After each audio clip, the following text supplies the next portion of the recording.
We're on section number 136, the second cleansing of the temple.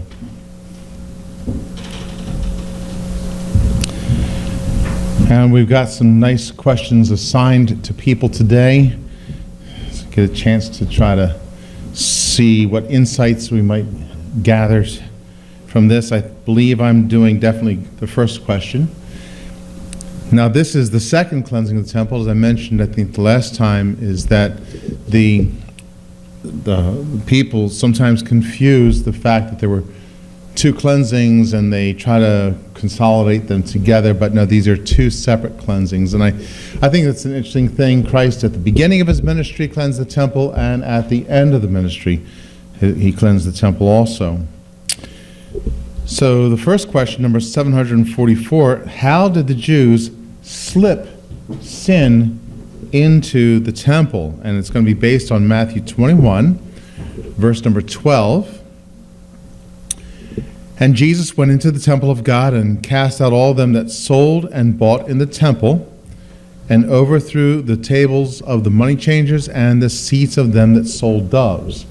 The answer is not so directly obvious. Sometimes, many times, hopefully the answers are directly obvious from the scriptures that are there. So let's get a little bit of insight. What did anybody else get for that as an answer? B. Yes, they seemed to be trying to be practical. See, we don't know for sure. Like I say, it's kind of like an interpretive thing here. But if they were slipping sin in the temple, they seemed to be trying to be practical, to make it easier for people to have sacrifices and to have Jewish money to buy sacrifices to make. Okay, so the rationale behind that is that there was a certain practical appeal for people traveling from far to get their money converted over to the temple shekel so they could then buy an approved sacrifice. You were supposed to bring a certain kind of sacrifice, a lamb, or it depends on poverty, it could be doves in this case. But if you were traveling from afar, you couldn't just keep driving that animal, and it would be kind of hard on the animal. So there was permission in the law to be able to bring money and to then get a sacrifice when you were there. So it's kind of like a practical kind of thing. Oh, how nice to be able to offer that. Well, you know, unfortunately, as we see from this, when Christ is going to have his issue with them, this was not an acceptable thing. And we want to point out this is the way many practices might slip into church practice today also. Okay, we should not confuse pragmatism with spiritual success. Pragmatism, just because something is a practical way to do something, doesn't make it the best way to do things. And sometimes it's called, sometimes it's just labeled being a good steward. And they excuse things that way. But achieving numbers for high attendance should not be confused with holiness while being empty in devotion to God. Yes? I'm not sure about the answer, but I'm going to assume wasn't there profit to be made in the exchange and in selling? Yeah, in fact, you know, I was not going to focus so much on that on account of it was more obvious in the first cleansing that was happening. But yes, not only was there profit to possibly be made, but really unethical profit, because one of the things that could have been done, and it's not so evident in this scripture today. One thing that was possible is that the priest would take the sacrifice and say, "Oh, no good, go get another one," and you're like out the money, and you've got to go get a different sacrifice. And so it was not just a question of overcharging, but also some corruption that could be involved at the same time. But what I'm going to end up focusing on as we talk about it is that they just shouldn't be doing it at all. Okay, you're not supposed to be making commercial enterprise. Now this can be a little bit something, because sometimes we'll have a speaker come in and they'll have some of the literature that's available. We look at it as, okay, we're reimbursing them for the material costs and things like that. They can't give it away for free. But we distinctly avoid things like bake sales, raffles, just all kinds of things. Seems practical, but it's really, this is supposed to be a place noted for its place of worship. So when you look at A and C together, they were letting the Gentiles join in so they could get more money for the temple, or they were using unclean animals, which were cheaper to buy. Well, not using unclean animals and compromising the standards of who may participate is not the only way to have carnal attitudes slip into the church. Just the fact that you are characterized as a place where you're really merchandising earns them the complaint of being a den of thieves. I was going to say, so they treated the service of God as a business opportunity. Yes, yes. And as distinct from the actual sacrificing time, but yeah, the service of God all around it as a business opportunity. Yeah. Okay, sometimes, in fact, this kind of goes to something I was sharing with somebody the other day. You could have in a church where you have, as far as like doing things pragmatically and trying to be practical and good stewards, sometimes you can get caught up in so much professionalism and making sure that we're doing it the best way possible. Well, we should be doing the best we can. But sometimes the more professional presentation is not as good as the amateur presentation, that sometimes people need to feel at home in a place. Or maybe somebody might say, well, I think it would be a good idea to do this method right here, and when somebody else needs a lesser method to be able to hear the gospel and to be able to get the gospel. So there's no guarantee one way or the other. So in fact, this reminds me, because we've talked about this, Joe, I think, as far as like podcasting and things, that sometimes if you put on a very slick presentation, it looks slick, and people, there are a certain portion of people that are going to look at that and be less credible, or no, less credulous, because it looks too professional and looks like it's too manufactured. Whereas something more from the heart, a lesser podcast presentation, lesser in quality, is actually something you can sort of go for. You can see it in some kind of advertising. One of the jokes that we do is we laugh at how, Nancy, I'm thinking about how these people get on as the common person, and they think if they mispronounce things and that makes them sound common. These are professional voice people. Maya, will you attest to that? Okay, so if we hear somebody on the radio and they sound like they're being like, oh, I'm just a common person, they're probably not a common person. They're probably well practiced at being a common person.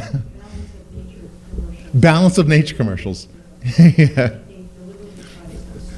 Yeah, there was a commercial that Nancy used to imitate for the girls. I feel fantastic. I am finally not a high school dropout. Something like that. And they sound like they're supposed to be trying to be so amateurish. But that's the reason why, is because something that's too slick gets passed by. Brother Joe Donay. Microphones, how many? Got the microphones out there? Okay.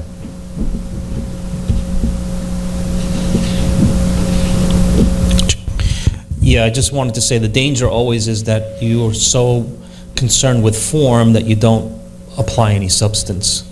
Exactly, exactly. And that arises out of the attitude. They wanted to make it a very commercial enterprise, being very pragmatic. Well, yeah, we're not so far from slipping ourselves, because if we're focusing on form rather than function. And, and what you said was absolutely true. We should do our best. Yeah. But the goal is not to put together a professional presentation. The goal is to get the message out as best as we can.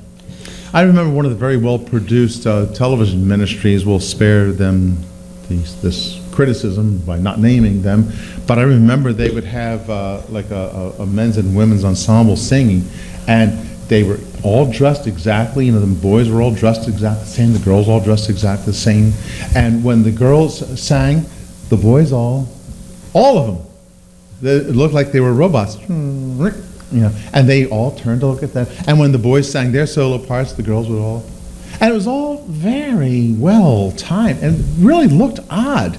I thought it looked odd. They might say, well, so aren't we professional? Yeah, well, there's another danger that somebody who's not so professional might not offer what spiritual gifts they had because, I can never measure up to so-and-so.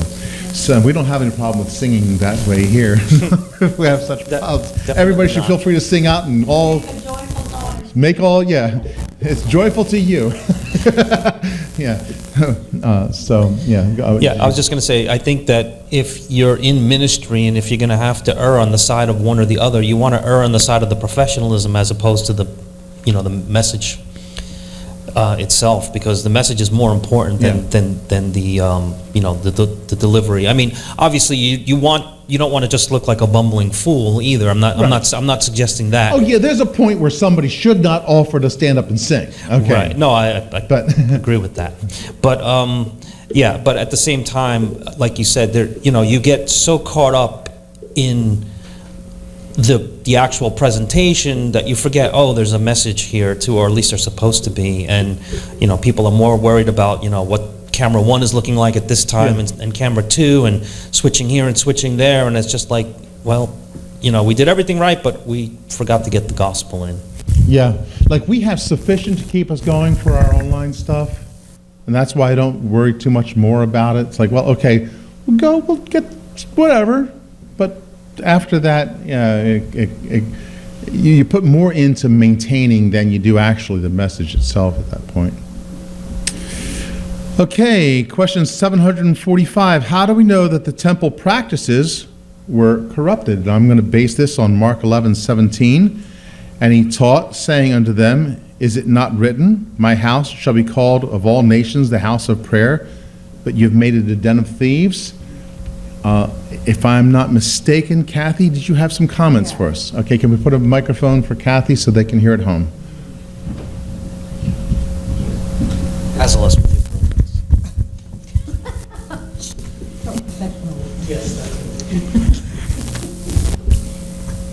Is it on? Okay. It says, how do we know that the temple practices were corrupted? Well, it's A. Jesus called it a den of thieves because, as you said, Pastor, it was being used, God was not really getting the glory. Mm-hmm. They were exchanging money and making money. And I think that B and C kind of go together because the Pharisees did make loud and elaborate prayers and said that thank you, Lord, that I'm not a sinner like the publican. And the publican, all he could do was bow his head and say, Lord, I'm a sinner. And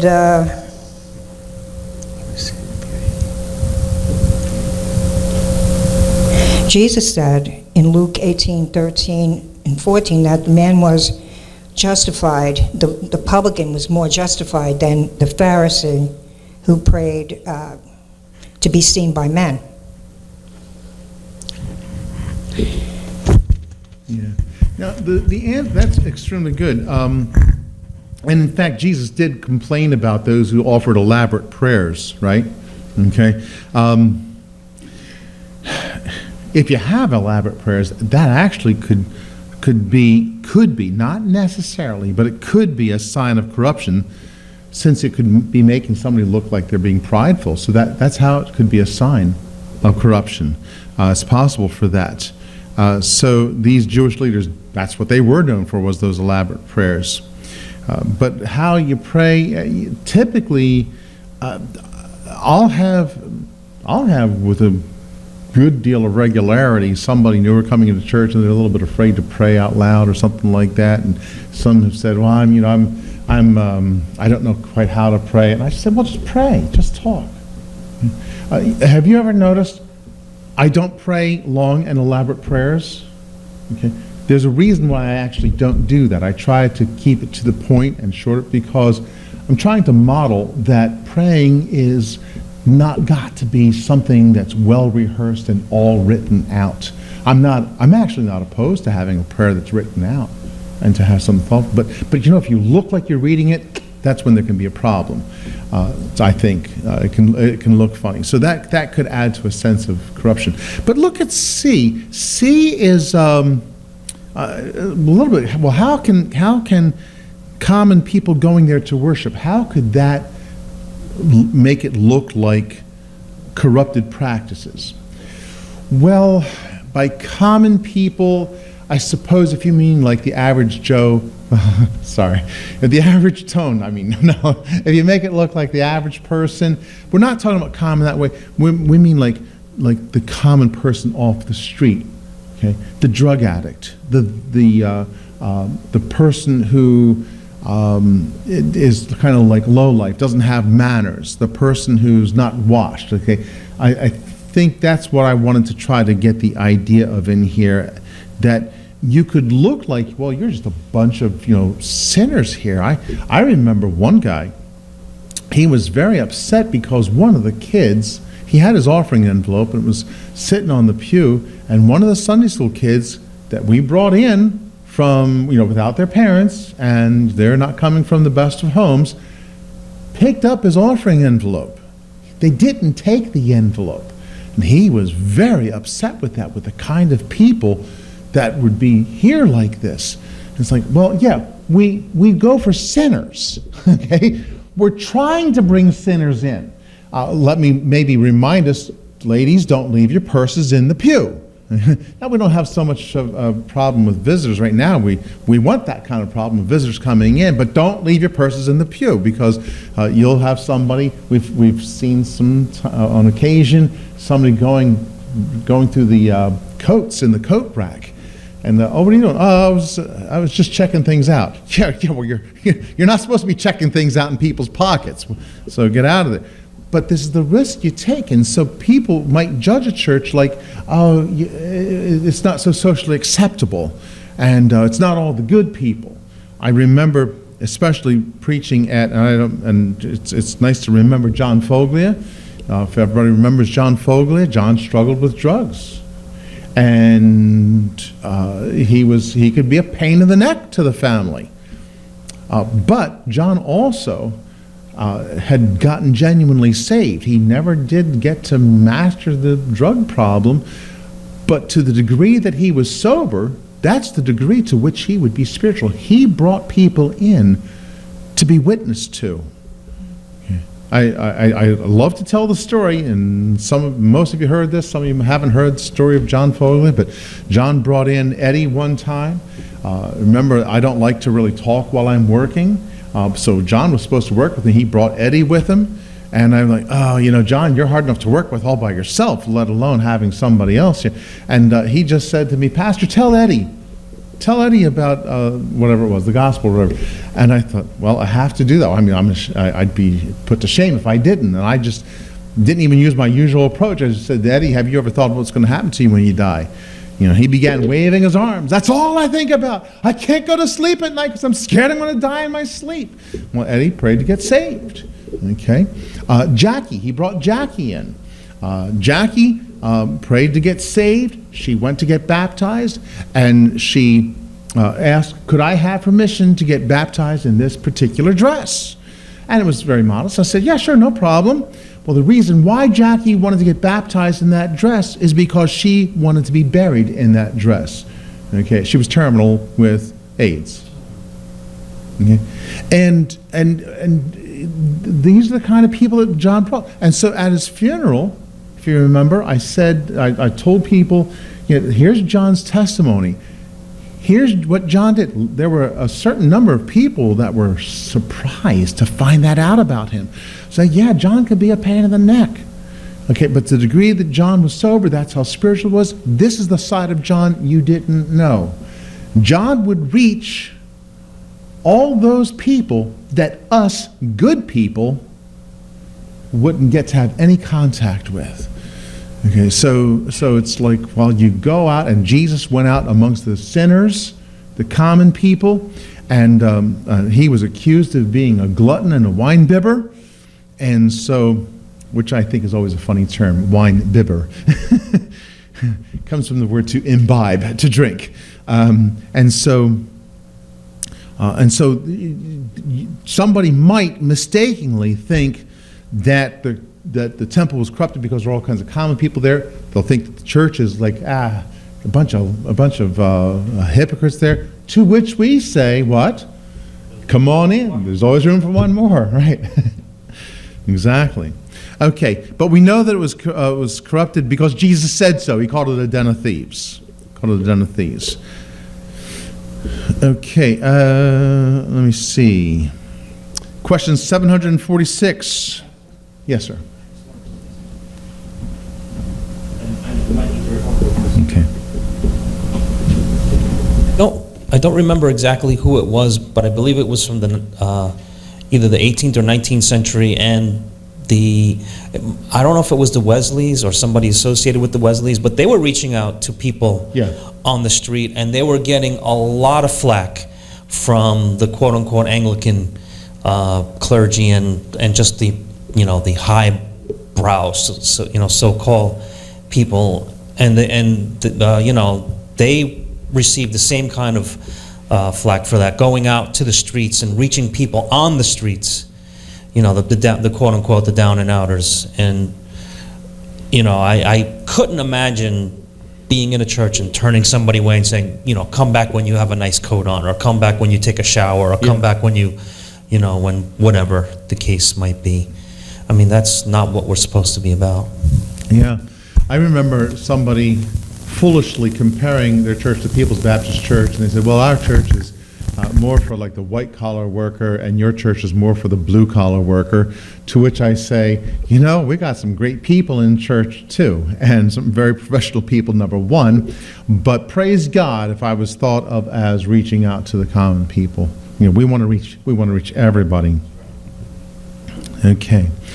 Question 746. Now, by the way, after Kathy, I can't remember who had which questions. Julie had that question next? Okay. What distinction did Jesus make about true temple worship? Okay. Okay. It's showtime. I have the answer, Pastor, on B. The temple should be only a place for prayer. Okay. But I now, have supporting, verses too in the Gospel of Matthew. it's going to be the wrong answer, but let me hear why you said that, and then I'll tell you where the trick is. There's a trick word in this one here, but go ahead. Oh, because you'll probably have a good insight no matter what anyhow. Okay, in Matthew 21:13, and said unto them, it is written, my home shall be called the house of prayer, but ye have made it a den of thieves. On Matthew 11, 17, and he taught, saying unto them, it is not written, my house shall be called of all nations the house of prayer, but ye have made it a den of thieves. Luke 19:46, saying unto them, it is written, my house is the house of prayer, but ye have made it a den of thieves. And you can read to Isaiah 56:7 and Jeremiah 7:11. Well, that's my... Okay. What did you think of C, if anything? What did you dislike about C? Yeah, because the temple should not be a place for buying and selling. Even if it's done in an honest way. Right. It shouldn't be in place of buying and selling. Yeah. Okay. Here are the qualifying words here. Okay. The answer is going to actually be A, that the temple should not be known as a commercial enterprise, which really fits. It's not supposed to be a place of buying and selling. The problem with B is I slipped in the word only. Okay. It's supposed to be generally known as a house of prayer. He doesn't say that it's only a place of prayer.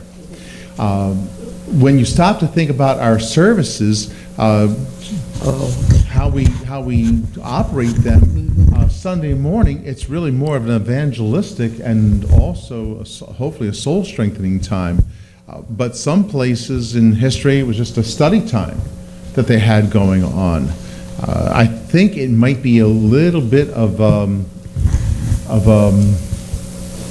just modern way of Baptists doing things by making sure, like, I hope I got the gospel out clearly this morning, right? Okay. But it's not supposed to be only a house. It's supposed to be generally a house of prayer, but by putting the word only there, it suggests that that's the only thing you're allowed to do in church. No, you are allowed to do other things in church that are commensurate with study and other preaching as well. So that's why not B. When you look at C,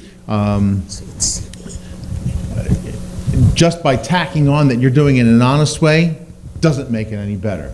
You're really not supposed to be known as a commercial enterprise. We have to be careful to avoid looking like a commercial enterprise and make sure to be promoting worship in general, which includes prayer. Okay, so it's not just prayer, it can include prayer though. Over-organization can lead to selling tickets, raffles, an emphasis on titles. This is a way to be looking like a commercial enterprise. If you look overly organized, you want to be careful of that. We want to be organized. You want to watch out for over-organization. They might not seem so bad when you're in the middle of it, but when you step back a little, it can come off as being proud of the organization rather than being focused on spirituality. Okay, so for B, let me see, what else did I add on to that? Okay, primarily a place to meet God. It's not that it's the only way to worship is by prayer. Oh yeah, this reminds us that people can be judgmental because they might have some limited idea of what a church is supposed to be like. And they say, okay, somebody was asking as they first were coming into church, they were like, is this like open mic time? And he didn't understand. Well, you know, we have this testimony time. I don't know of any other Baptist church that does that. I don't know of any other church that does that. I think I've heard of one church. I get the idea that they heard how we did it and they might have added it on. Okay, but this is not necessarily the normal thing. We used to have an open prayer time. It's just that it just didn't work out after a while. But if you go someplace else and if this is the only church you've ever known and you go there and you say, why don't they let the people share testimonies? Well, you know, it's not the only way to do things. I saw a hand. Yeah, Brother Tone.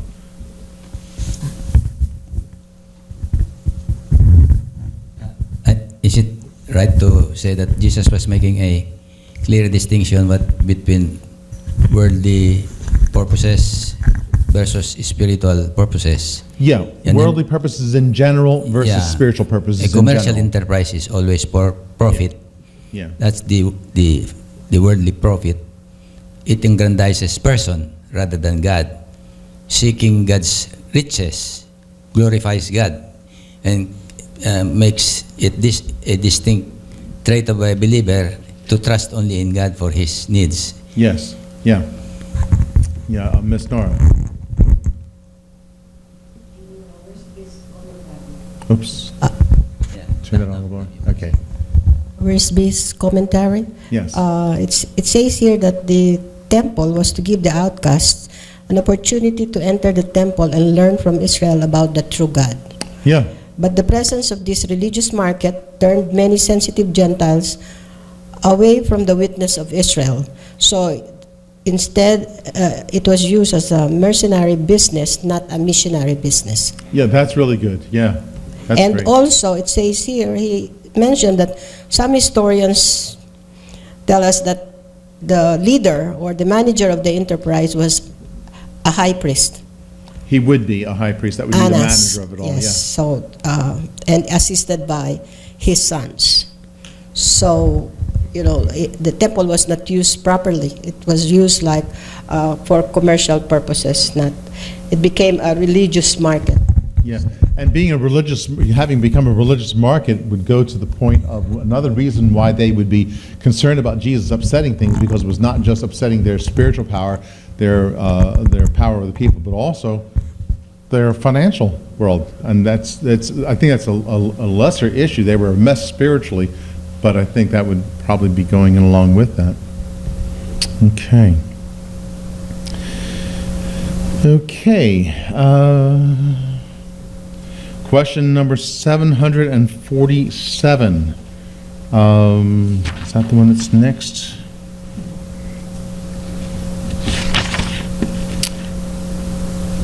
Yes, 747. Was this Joe? Did you have 747? You had 748, you had 747. Oh, I see why. It looks like there's only one question left. Okay, 747. Okay, what did Jesus do to counteract the sinful attitudes of the temple?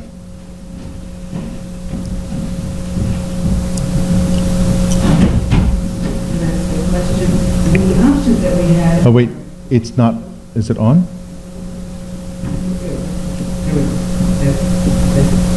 Almost, give it a moment. Is it turned, pushed all the way up? Oh, there it is, I hear it now, yeah. It takes a moment for it to kick in. I'll bring my own next time. The options are A, he talked to them gently. B, he set up a different temple in another location.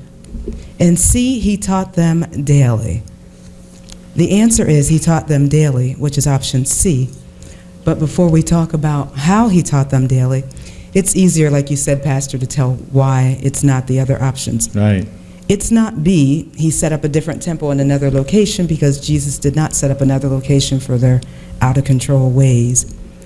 It's not A, he talked to them gently, because in Matthew, Mark, and Luke's account, they all talk about how he cast them out, those that sold and bought in the temple, and how he overthrew the tables of the money changers and the seats of them that were selling doves. Whereas Jesus could have simply pointed and it could have happened, I somehow believe that he spoke, not necessarily politely saying, please, will you, I need you to leave if you will, please, but rather with authority. And so that wasn't him talking to them gently, because I'm certain that casting and overthrowing took some authority, which is all his, all power belongs to him. And so then the answer is C, he taught them daily. I see that as, there's another scripture I'm going to mention, but I see that as when he healed the blind and the lame that came into the church, he was teaching them, as we read previously in John chapter 14, verse 12, verily, verily, I say unto you, he that believeth on me, the works that I do shall he do also, and greater works than these shall he do, because I go unto my Father. But he was showing them by his own example the healing of the blind and the lame that came into the church. So Jesus began to teach them the true meaning for the temple, the house of prayer. Okay. Yeah, and in Luke 19:47, it says very specifically he taught them daily. Yeah. Before I add on anything, Ms. Nora, go ahead. I would like to mention that in Luke 19, verse 47, as you are saying, that he specifically said, and he taught daily in the temple. So it is specific in that particular verse. Yeah, specifically. And then if you look at every time he's dealing with everybody, he was giving them instructions all along the way. He didn't just do the healing all by itself, but would talk to the people and explain to them a bit of theology at the same time. It's probably more was said, in fact, but because we get what's recorded there. Okay, and let me say, with A, there actually are times when a softer approach is important. Okay. Well, if you take, in fact, I was giving this as an exercise not too long ago. I've done this a couple of times, where you take the book of Proverbs, look up every single verse that deals with communication, and use your computer, get yourself a nice list, and I was getting prepared for somebody, and there's like between 100 and 150 verses that I just picked out quickly throughout the book of Proverbs dealing with how we talk. There's an awful lot of stuff that says, be soft and be careful. In fact, we read in James, let every man be swift to hear, slow to speak, slow to wrath, for the wrath of man worketh not the righteousness of God. There's a time to do both. There's a lot more time to be gentle. You sort of, when you have I always say the stronger statement you've got to make, the stronger the argumentation needs to be. In other words, you need to have a strong problem, you need to have clear arguments if you're going to make some really hard statement to somebody. Otherwise, a lot of our communications are based on love and just being gentle with each other. The problem with the world is that the world thinks, oh, you should only talk gently. There's never a time for doing it. And we see an awful lot, especially as you look at all the politics today, you see people being nasty when they really don't need to be. And you see other people, the same people that are like all the most loving can be some of the nastiest people. Okay? For most things, if you've got people who are genuinely trying to work with each other, you can be gentle an awful lot of times. But like I say, taking a hard approach can also be necessary, which was necessary, as Maya pointed out, in this time. They needed a strong message. Okay. Yes, sir.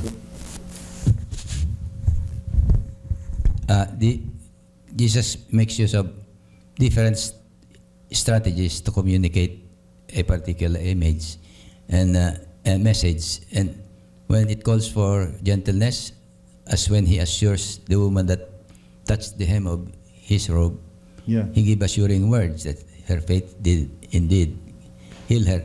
But when it comes to faith, he makes a clear distinction, uses harsh words for a Pharisee as compared with the publican. In other words, Lord, the situation dictates what Jesus uses for his communication strategy. Yeah, because the Pharisee was probably more accountable. They were more studied, and so they should have definitely known better. Yeah, to whom much is given, from him is much required. Okay. Looking at B, he set up a different temple in another location. Yeah, well, they didn't have provision for that. There was no way you could have a second temple. The Samaritans tried to do it. Didn't work out too well. However, okay, this would end up being accomplished later when the temple lost its purpose. Okay, in the next dispensation where the church would emerge, people will sometimes just they just run away from a problem. They just go set up another church somewhere else. And sometimes that's the right thing to do. Sometimes that's the prideful thing to do. It all depends. Okay, if you're dealing with genuinely bad doctrine, not just annoying doctrine, but somebody making genuinely heretical statements, yeah, by all means, go set up something else. But Jesus didn't do that. He worked with teaching. That should be our primary things to work, trying to get the messages out. Okay, yes, back to Maya over there. And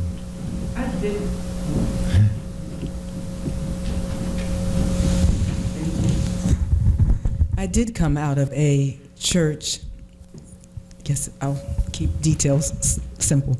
I did come out of a church where we were the first jurisdiction, and there was a time when all of the pastors that I later learned all the way to the 6th jurisdiction came out of that one church. But someone didn't agree with something, and they started their own, like you said, 2nd jurisdiction, 3rd, 4th, 5th, 6th. We were at 6th when I left, but I have no idea how many there are now. But you are right that when someone doesn't like how someone else is teaching or not allowing them to do something, very unfortunately, the church splits do occur. yeah, you got to save it for something that's really, really heretical. Yeah, but just the, oh, I got my feelings hurt kind of thing, yeah, that becomes real questionable. Miss Wilma. I also was in a church Let me put a microphone on you. Stanley's saying, what is she saying? What is she saying? I also came out of a church. I'm sorry. My relatives started a new church because with the pastor left. There was a man in the church that refused to, he had a grocery store. He sold beer and cigarettes, and he refused to not sell them, and it became a big problem. And he was a deacon. He was, yes, okay. Yeah, see, now, that would be, if it's a problem that they've refused to deal with, that's clear like that, see, that's where you have a strong issue. If it was just a church member, well, anybody can hear the But the whole church. yeah. Well, anybody should be able to come in and hear the preaching so that they'll get convicted and stop doing that. Yeah. When you put it into church leadership, that's the kind of thing that would be worth splitting a church over. If people sided with saying, no, we don't have any problem with liquor, and the other half said, yes, we do have a problem with liquor. Years later, we found out that the man's wife was an alcoholic. Oh, well, and that didn't help any matters. Yeah. Okay. Okay, question 748. how did the scribes and Pharisees react to Jesus' teaching? Brother Joe. The answer is B. They resented how the people were being impressed, and they wanted to destroy him. And I guess you want me to talk more about it, or? What scriptures did you use to justify that? I'll give you the ones that I've got here, but let me see if you got, what did you use Well, first? for C, I mean, you can look at Mark 11, 18. Which says? And the scribes and the chief priests heard it and saw how they might destroy him, for they feared him, because all the people were astonished at his doctrine. Okay. Now, did you want me to say anything else, or? Yeah. Describe how the other ones impressed you. There's not too much that's necessary here. Anything I have to say is just about, it's not about A, B, and C. It's just, like, I mean, I obviously said they weren't impressed by his spiritual correction. It wasn't A, it wasn't C. Everything that they did was primarily rooted in self-centeredness.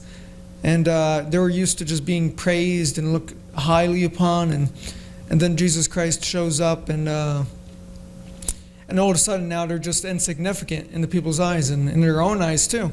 Mm-hmm. And so that to them, that drove them crazy. And so they were jealous of him because he could do things that they couldn't do.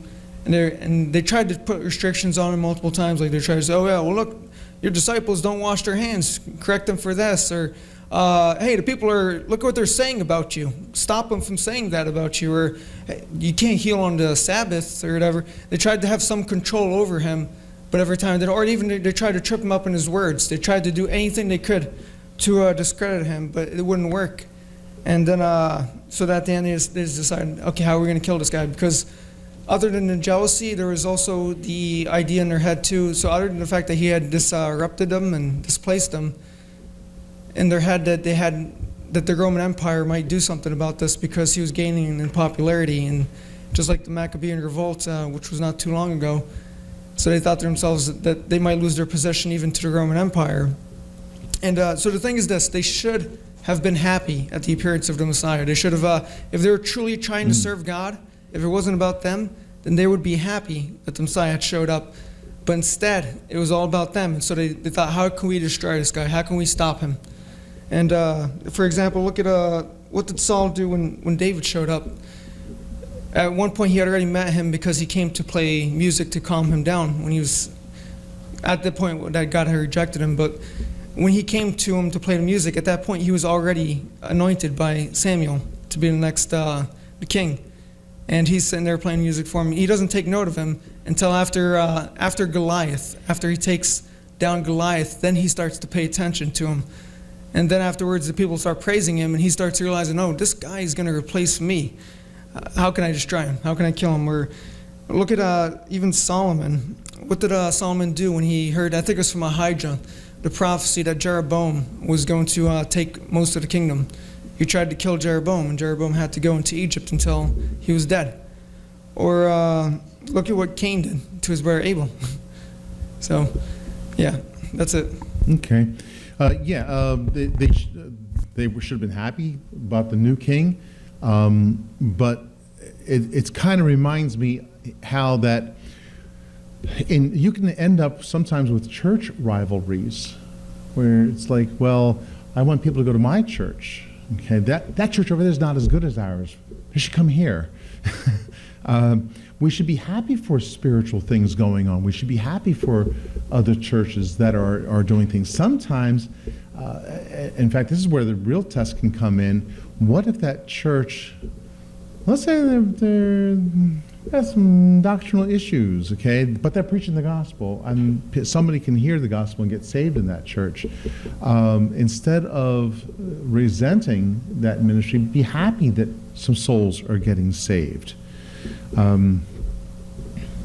Looking at A, okay, they were impressed by the spiritual corrections that he was trying to make. No, they again, as Joe's saying, they looked at him as a rival, and instead of being happy about the corrections and the spirituality, they resented it because of the competition. They should have wanted to join with him in some way. I like to tell about how that if you're going through New York City, which is like highly unlikely these days, but you're on the subway and the doors close, and that's when the guy stands up to preach. You know why? Because then nobody can get off, and they're stuck there. He's not going to preach and while the doors are still open, and I might have no idea what this guy's doctrinal background is, what kind of church he comes from. You start praying. You pray that someone's going to hear the gospel, and pray that people will wake up to something there. So yeah, their resentments ended up. They missed the opportunity. But we've got to be careful of that same attitude ourselves, and be thankful for other ministries. And when you see them progressing, you don't want to be resentful of them. Okay. Since the leaders were so rejecting of Jesus as king, it didn't matter how spiritual he was to them. Okay, they were just not going to have anything to do with him there. When it really should have had the exact opposite effect. Okay. Very good. Let's go to section 137. The fig tree perishes, because there's only one question in that. This is the follow-up from the previous time. So question 749 says, as a type of Israel, what does the withering of the fig tree... I'm sorry, there's two questions here. I'll go through them quickly. What does the withering of the fig tree suggest? Okay, and it's going to be based on Matthew 21:20. It says, and when the disciples saw it, they marveled, saying, how soon is the fig tree withered away? So if Israel is a type... if the fig tree is a type of Israel, it would be, the answer would be A, the quickness of how this was all progressing. We see B, how much Jesus hates Israel. Well, Jesus had already wept over Jerusalem and what was going to happen to it. So we know that his judgment that was represented by the withering of the fig tree was not out of a malignant hatred. Okay, and so for C, how the Jews would be ultimately exterminated, well, again, we have to be careful not to launch a diatribe based on a symbol or parable. Don't just say, oh, well, Christ was talking about their judgment, and then don't carry it further than that and saying, well, he hated Israel and wanted to get rid of it, or that they were going to be ultimately exterminated. No, they're set aside until they're going to be used later on. And that's one of the troubles with parables is, as I think as Charles Spurgeon put it, don't make a two-legged animal walk on all fours. In other words, don't make the parable go further than it was meant to be going.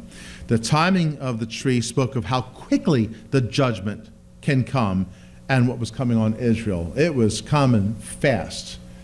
They were sort of lulled along there, and it was going to be just a few days after this that everything's going to start to break down. Question 750, what admonition did Jesus give the disciples about prayer? Okay, and this is going to be based on Mark 11, verses 23 to 26. He says, for verily I say unto you that whosoever shall say unto this mountain, be thou removed, and be thou cast into the sea, and shalt not doubt in his heart, but shall believe that those things which he saith shall come to pass, he shall have whatsoever he saith. Therefore I say unto you, what things soever you desire, when you pray, believe that you receive them, and ye shall have them. And when you stand praying, forgive, if we have aught against any, that your Father also which is in heaven may forgive you your trespasses. But if you do not forgive, neither will your Father which is in heaven forgive your trespasses. The answer that anybody got for this was? Okay, it is C. Faith is one of the most important aspects of prayer, which is in contrast to the condition of Israel at this point. For A, they could have whatever they wanted if they had faith, even if it was against God's will. Okay, when I put that answer down, I was worried that people might not get it quite right, so I made sure to put in enough words there, even if it's against God's will. Some people naively exaggerate what they can pray for as they ignore the obvious significance of praying for whatever they desire. I mean, you should just have a clue that it just doesn't fit to just pray for whatever you want to, even if it's against God's will. But just in case, this is covered in 1 John chapter 5, verse 14, where it says, "And this is the confidence that we have in him, that if we ask anything according to his will, he heareth us." And so it's got to be according to his will. For B, they should not worry about their standing before God in prayer, even if they're at odds with their brother. Okay. Well, this is similar to the first one. There are other qualifications to prayer besides praying to God's will, such as making sure that we're dealing appropriately with and are especially at peace with our brothers. That could be a hindrance to prayer. So see, since Jesus was judging Israel, by contrast, we should make sure to be exercising faith as a key component with all that we do.